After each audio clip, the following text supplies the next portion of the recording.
Alright. Good morning. Time check. It's 9:02 ng umaga. Tapos today is January 20. Panahon na para umalis dito sa lugar ng mga sano at mga sana. Pupunta na ho tayo ngayon ng Cebu. Pero syempre, bago ho tayo pupuntang Cebu, tatawid sa kabilang dagat ay punta muna tayo sa Alona Beach Resort. Although nasa Alona Beach Resort na ho tayo, dito tayo nakastay. Dito ho tayo naka-check-in. Isasama ko kayo sa labas. Itutur ko kayo dito kung ano meron. Although it's my third time na mag-Alona Beach Resort sa Bohol, pero wala lang, hindi nakakasawang tignan yung ganda ng kanilang beach resort, lalo sa umaga, lalo may araw. So mas ma-appreciate mo lalo yung tanawin, no, ng dagat dito. Ito lugar na to talagang ano to, no, pasyalan ng mga Korean. Hindi ko alam kung January is winter season ba sa ibang bansa, no, sa mga nagyayelo ng mga lugar. So di ako sure kung itong January is winter season ba siya sa South Korea. Kasi ang dami talaga, dagsa talaga sila dito. So kung winter season ngayon dun sa kanilang lugar, so ibig sabihin ano sila, no, umiska po. May mga pagkain pala dito. Umiska po sila sa lugar para hindi sila manginginig, no, sa sobrang lamig doon sa lugar nila, hindi sila magka-frostbite. Wala pa. Okay. Awesome dive.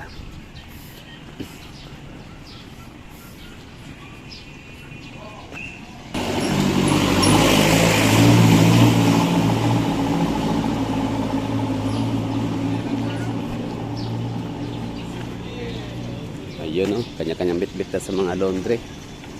Ang laundry pala dito, kahit di yun na itatanong, share ko na lang kung magkano. Sa Davao, 60 pesos. Magkano ba? Basta ang mababayaran ko sa nasa mga 4 na kilo na laundry, kasama na ang dry, ay nasa 100 pesos lang. Di talaga lalagpas doon. Dito yung mga tao, mag-island hopping sila, o ang iba naman tatawid ng Oslob from Panglao. Bali ang purpose ho nila ay skydiving. Ang tawag nito yung yan, mag-sea diving, no? Yan, nakasuot na sila ng mga diving gears. Okay lang yan, di naman sila laging magpupunta siguro ng Pilipinas, or kung mapupunta sila once a year, no? Kaya talagang sinusulit nila yung yung kanilang stay dito. Ambalia Divers.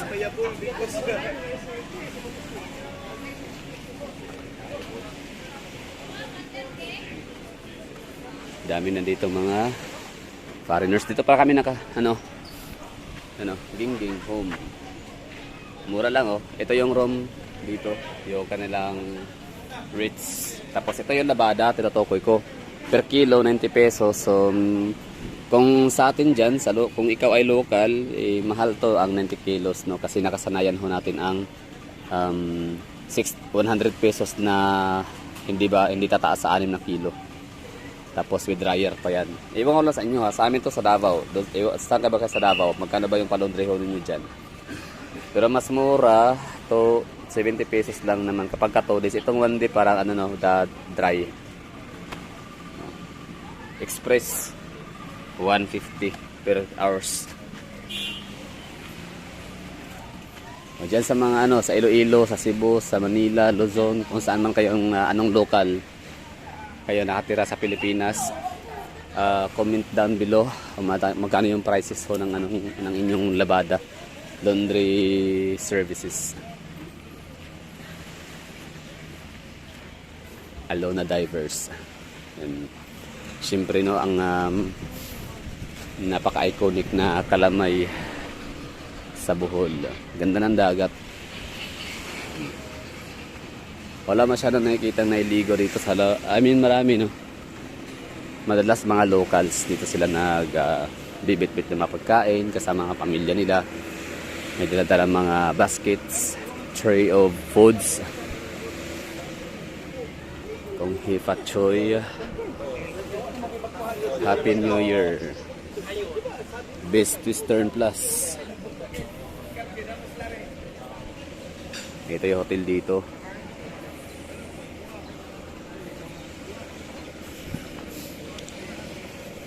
Ako, parang hindi ko siya makuhang, di naman sa maarte, pero parang iniisip ko talaga na, tingnan mo to, daming establishments.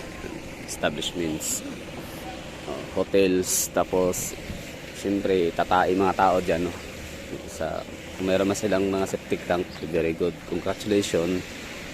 Pero kung wala, sige, ihi, bawas. Shower 50, without shampoo 45, ihi, bawas, magpalit ng damit.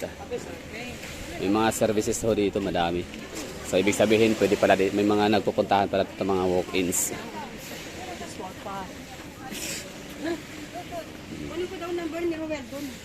May mga walk-in lang dito no. Ang ganda nitong lugar na to puntahan ng mga taga rito, mga locals lang sa Bohol kasi walang bayad, walang entrance fee. Oo, hindi ka obligadong bumili ng pagkain nila dito kung ikaw ay namamahala, no? Although may mga resort dito na may entrance. For example, yung Dumaluan Beach Resort. Meron silang entrance na 100 pesos per head. Last year ho yun, nung nagpunta ho tayo dito. Hindi ko na alam kung magkano na ngayon. Pero wala silang pagkain. Basta entrance ka lang doon. Tapos meron silang cottage na 300 yata, sila misa lang. O 500 pagka buong cottage yung may bubong. Tapos, dun sa pinuntahan ko talaga, Suki, yung South Palm Beach Resort na 5-star ratings, no? Na resort and hotel and restaurant. Walang entrance pero kailangan mong, hindi man kailangan, hindi ka naman susundan ng gwardiya para sabihin, sir, bumili kayo, bawal kayong pumasok dito pag walang bibilhin or bili muna bago pasok. So pwede kang maligo, tumambay, pero syempre sa sarap kasi ng mga pagkain nila doon, imposibleng hindi mo talaga magustuhang umorder kahit a la carte. Pero buffet nila doon ang mura, no? Kaso nga lang breakfast buffet 980 pesos ang buffet breakfast. Masarap yon, mura yon para sa akin. Pero ang problema, hindi ko siya ma-avail dahil yung gising ko alas 9, alas 8, alas 10. O tinan mo anong oras na, alas 9:11. Hindi tapos na, ligpitan na yan. 6 to 9 yung breakfast buffet. O ito yung pinakadulo ng Alona Beach Resort. Kasi doon sa unahan, wala ka na makikitang seashores or shorelines, kundi mga rocks na.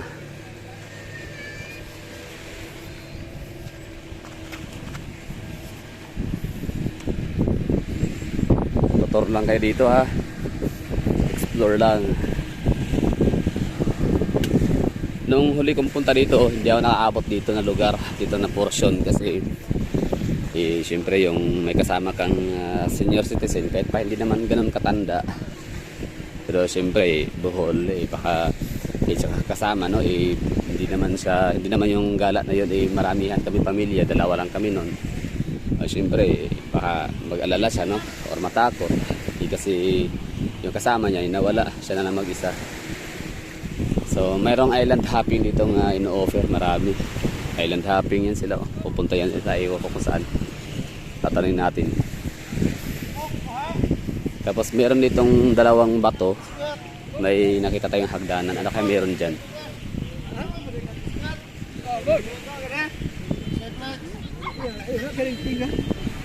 Koy, pwede ba tanong Koy? Makahabol ka pa sila kasi grupo pag Balikasag, Virgin Island. Sa Balikasag, snorkeling turtle, snorkeling sanctuary. Tapos pagkatapos sa Balikasag Island, punta tayo sa next island, Virgin Island, White Long Sandbar. Yun. Napakaganda lang. Chance na sir kasi grupo ba? Ano yan, whole day? Balik ng 2 p.m., 3 p.m. Okay. Kasama lahat na sir. Kasi may mass na, sama na yung tourism fee 300, sama na yung entrance sa Virgin Island, lahat na po. So, alin dito? Ito lang po sir, 1.5 lang po sir. 1.5. Boat fare natin round trip mula dito hanggang balikan 1,050. 300 tourism fee. So, ito mataas to? Long Sandbar? Long Sandbar. Maganda yun no? Kasi low tide. Kasi pag high tide, hanggang dito ang tubig. Ano? Akala ko pupuntang Cebu. Sinulog. Ha? Dito na sinulog sir. Di ba Mulbol, di ba? Ay Oslob, di ba? Uslob yun. Harap nito, di ba? Ito Oslob, oh. Uslob na yan. Tapos yung may whale Whale shark. Mag-isa lang sir? 3, 4, 5 yata kami, 6 doon. Isang private. So, meron sila to, no? Itong ginawa natin is island hopping. Island hopping. Kasi yung ito nakaparada lahat sa booking. Meron ding snorkeling activity, di ba? Booking lahat yan sir, galing pa sa poblasyon, yung bangka. Okay, so cliff jumping daw yan sa unahan, no? 1,500 yung kailangan, island hopping activity. Yun, yung long white sand. Long white sandbar.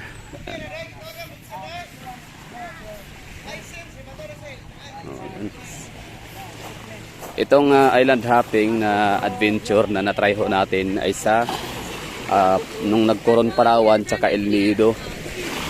Palawan tayo, no? Pero medyo may katagalan na noon, 2018. So ilang years na ba? 5 years? 4 years? Tayo.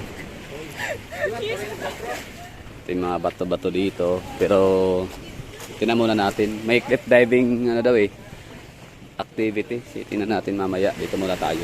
Pasok. At least na-explore pa na to dito ngayon. Dati kasi wala to low tide. Kung high tide, mag-cliff diving. Parang delikado at mabato dito. Pero di ako sure kung ito na yung tinutukin ni Kuya ng cliff diving.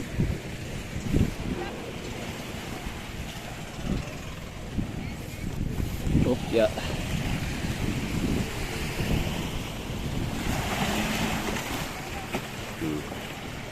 Mura lang ang 1,500 na island hopping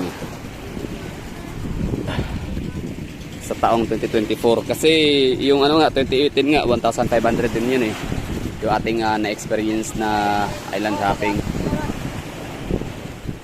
sa may Palawan, Coron and El Nido.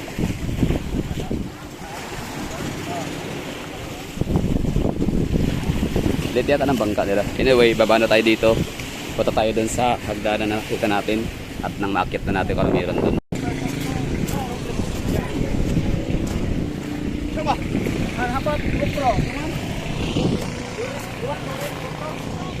Okay, dito na tayo sa may bato.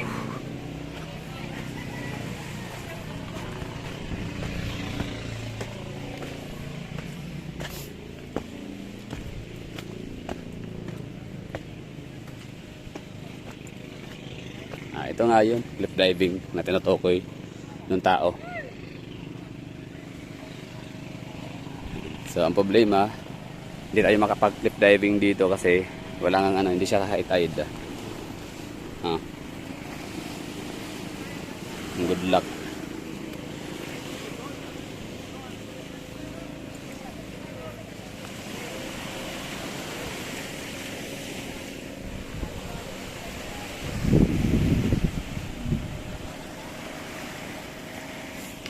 Okay, so hanggang doon lang yung White Sandbar Shoreline Seashores dito sa Alona Beach Resort. Dahil doon wala na bato. Tsaka parang na yun Lagos parang kanal na siya, drainage from housing area. Pero yun. So enjoy and have fun mga sirs, mga moms. Enjoy the stay. At least man lang ba talaga meron silang masayang experience, memories na i-document. Kung hindi man na i-document, at least ma-store nila sa kanilang memories. Good old memories. Once upon a time in Panglao, Bohol. Okay?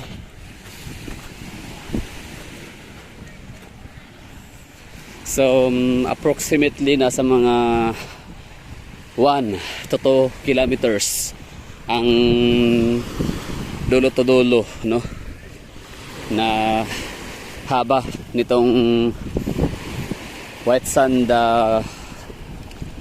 shoreline nitong area na to, itong Panglao Alona Beach Resort. Mula doon yung may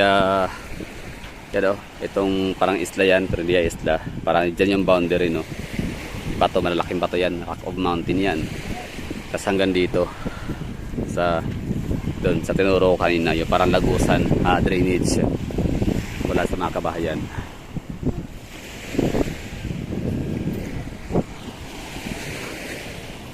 So ang oras ay alas 9:20.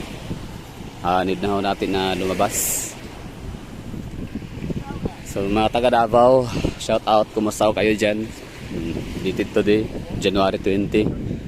Baka siguro hupa na yung baha dyan, no?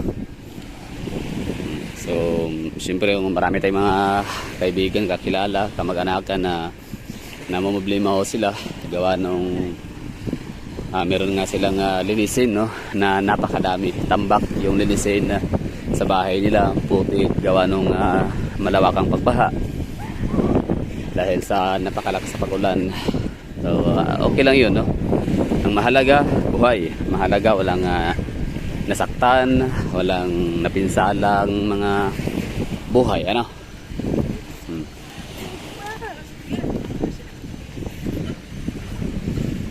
Ang importante, buhay. Poseidon, the god of the ocean, versus Athena, the god of wisdom. Explore pa tayo dito.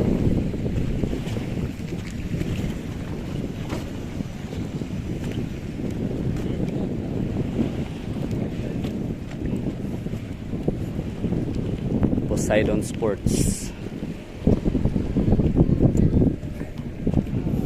Basta kapag pupunta tayo dito sa may Alona Beach Resort, kasi nga budget friendly yung kailang mga hotel dito, nasa 850 pinakamura, pinakamahal 1.5, family room 1.6. So dito tayo magsistay sa Alona, tapos maliligo tayo ng napakagandang napakalinaw na dagat sa South Palm Beach Resort, Barangay Bulud.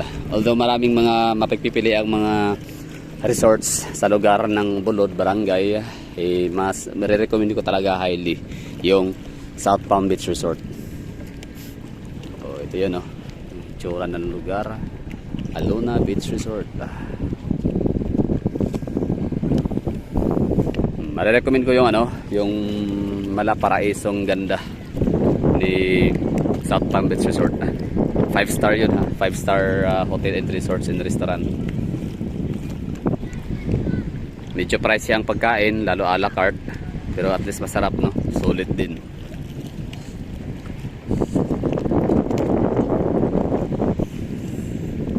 Okay na, so alas 9, mag-alas 10 na. Kailangan talaga tayong magmadali, agahan na makapuntang makapagtagbilaran para hindi tayo ma-late. Gusto ko sana mag-city tour ng Tagbilaran City, pero wala na talagang oras, no?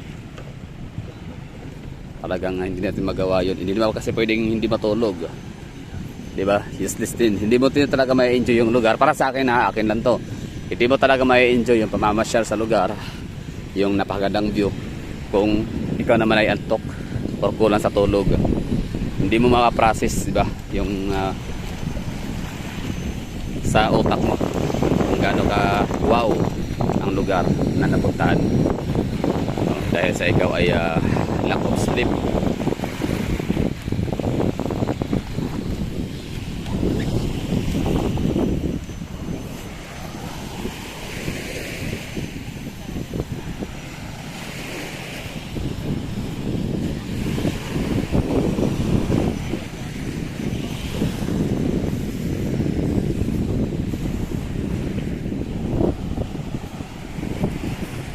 Dito sa area, wala pa akong naririnig, no?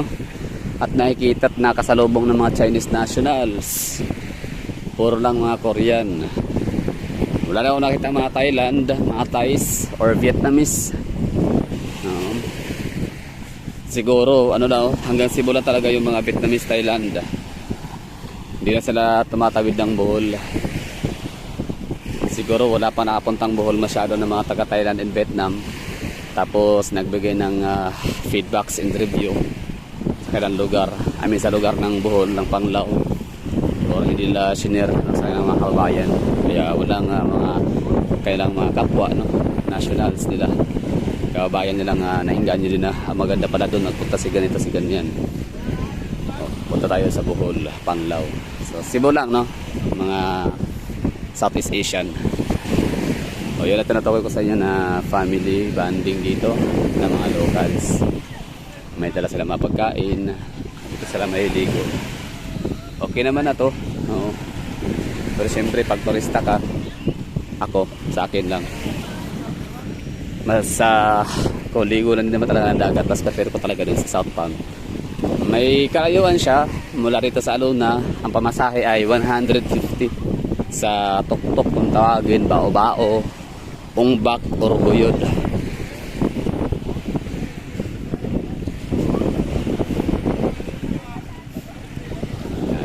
Marami locals dito na area, mga taga Bohol, mahiligo.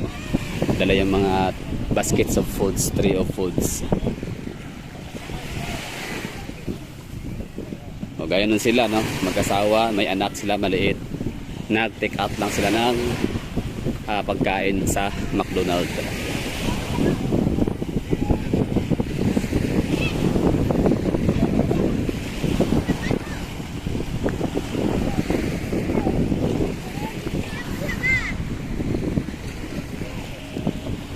Hindi kita mapipilit.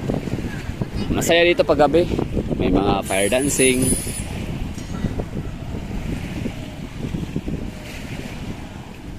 May mga restaurants, shops. Basta napaka lively dito pag gabi.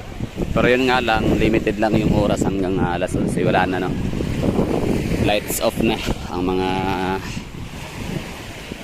magandang kulay ng mga pailaw ng mga restaurants. In beer house, yun, tumatagal na sila hanggang alauna. And after nun, pagbalik mo, wala ka na makikita. Wala na maaninag. So ibig sabihin, natutulog pala ang lugar, Hindi pa napuntang Boracay, next week pa. Pero masasabi ko na bali sa mga post and reviews about Boracay Island. So parang hindi natutulog ang Boracay, magdamagan sila na nagna-nightlife.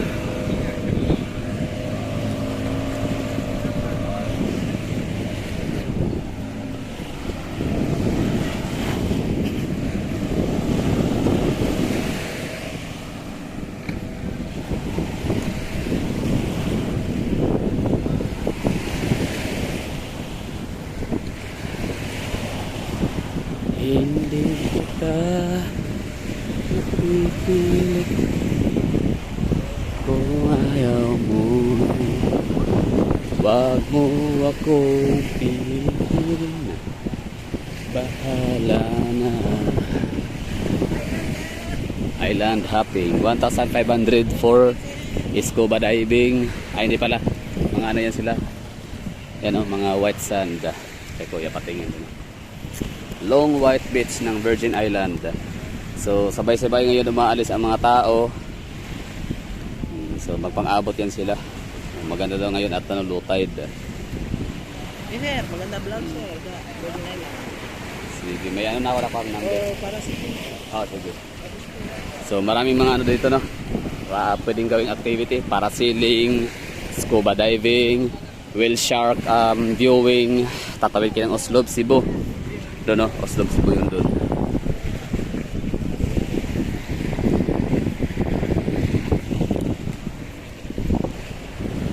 Yan Boracay. 19 pa, di pa sila nakapagbalik ng petsa.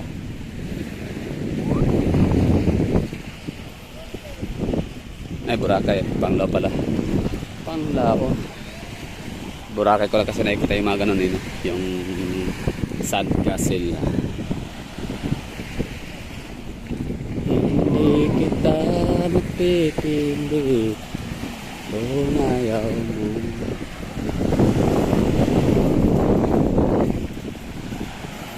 So, kung maligo kayo ng dagat, kunyari nakastay kayo dun sa area, gitnang bahagi ng Alula Beach Resort, pwede pa rin naman kayo maligo dito. Isasuggest ko lang na dito kayo sa harap ng Hinan Hotel and Resort. Kasi sureball na malinis to dito na area. Kasi hindi siya, konti lang yung establishments. Unlike dito talaga dikit-dikit to. Yung mga hotels. Mga hotels na maliliit.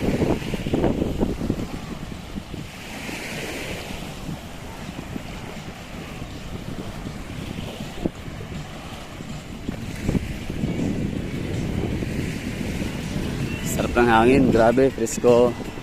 Tapos tama lang yung init ng araw, palibasa alas 9 pa lang.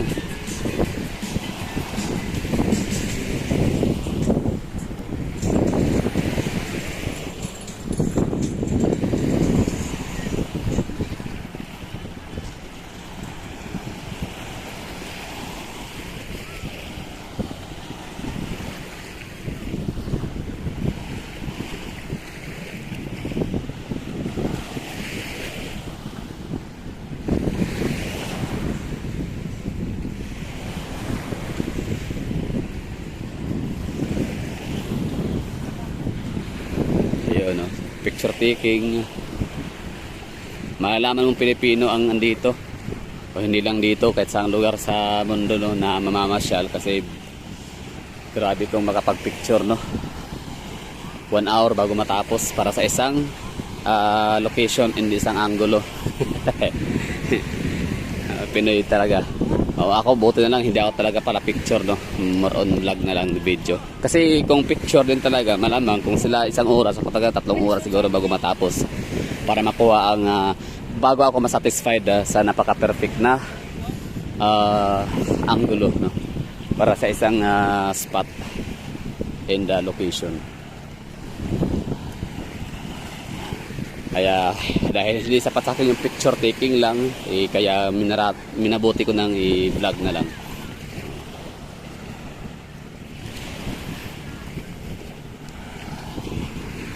Tapos upload, ayun, kita pa. Kasi yung picture kasi para sa akin pag pipicture ka tapos papost mo sa yung Facebook, IG or kung saan man na social media platform, it won't guarantee, no? It won't reciprocate money, di ba? Hindi naman siya kumbaga wala lang, kumbaga parang masaya lang siguro dahil may nag-like, may nag-comment o ano pa mga pwedeng ikakatuwa ng mga taong nagpo-post ng mga picture. Yeah. Pero para sa akin ano talaga yun, no? Pera. So, pag pera yung words of appreciation, masaya naman, no? Thank you, pero mas maganda talaga ang thank you kung pera ang ibibigay as an sign of appreciation. Ayan, I appreciate your efforts. I appreciate your effort. So, yun, thank you, gano'n, no? Ayan, Errol, Angel, Sherry, Chandy. Okay, so we're done. So ito siguro Hinan pa rin to dito, no? Extension or expansion. Pero syempre isagada natin sa pinakadulo. Tingnan pa natin kung anong meron doon. Hindi ko sabihin na ano na natin. Sagarin natin hanggang dulo.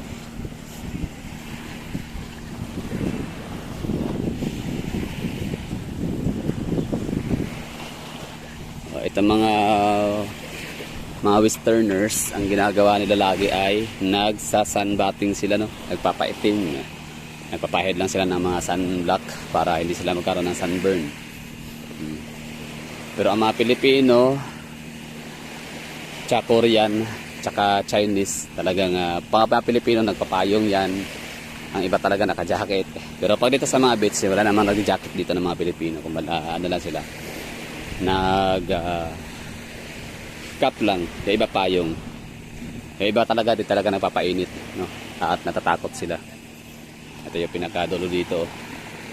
Tapos yung Korean naman in Chinese ay yung mga summer hat yung ginagamit ho nila.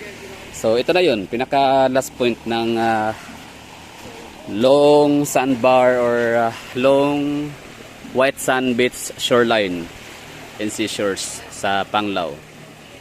O yan sila mag-asawa. Nagkana sila, nagbilad sila sa init. Para daw sila ay magkaroon ng tan complexion. So maraming salamat sa mga nanonood dyan. Halong kamuda, amping tanan, and stay safe and bye bye.